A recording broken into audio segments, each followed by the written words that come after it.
Du génie visionnaire de Minato à la sagesse de Jiraiya, de la maîtrise calme de Kakashi à la ténacité de Naruto, de l'ambition de Konohamaru à l'ingéniosité de Boruto, le Rasengan incarne un héritage intemporel forgé par les plus grands et transmis aux générations futures. Le Rasengan Ozuiko est-il le meilleur Rasengan qu'on ait connu dans l'histoire de Naruto?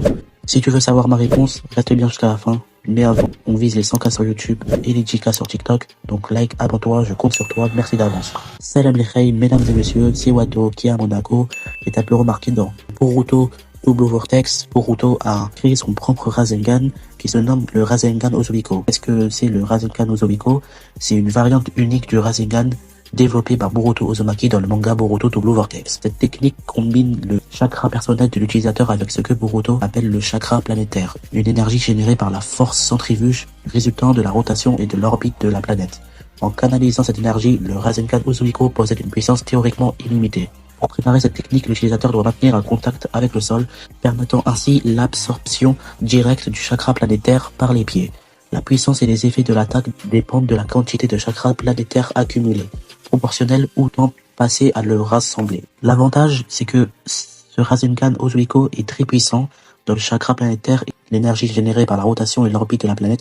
Ce Rasengan possède une puissance démesurée surpassant les variantes classiques. Il peut causer des dégâts colossaux potentiellement à une échelle massive.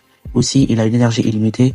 Tant que Boruto reste connecté à la planète, il peut puiser dans cette énergie. La réserve de puissance est presque infinie, ce qui rend l'attaque très résistante et l'épuisement de chakra. Le désavantage, c'est que le Rasengan Ozuiko nécessite un temps significatif pour accumuler l'énergie planétaire. Pendant cette période, Boruto est vulnérable aux attaques ennemies.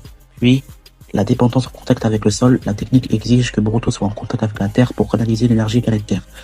Cela limite son efficacité dans les combats aériens lorsqu'il est isolé au sol, sur l'eau ou en vol.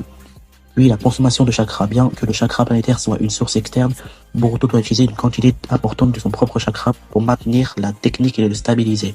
Puis la difficulté à contrôler. La manipulation d'une énergie aussi colossale et instable nécessite une maîtrise exceptionnelle. Une perte de contrôle pourrait causer des blessures à l'utilisateur. Donc la comparaison entre le Rasengan et le Rasengan Ozuiko, c'est que en termes de puissance, le Rasengan Ozuiko est de loin plus puissant que le Rasengan qu'on connaît tous.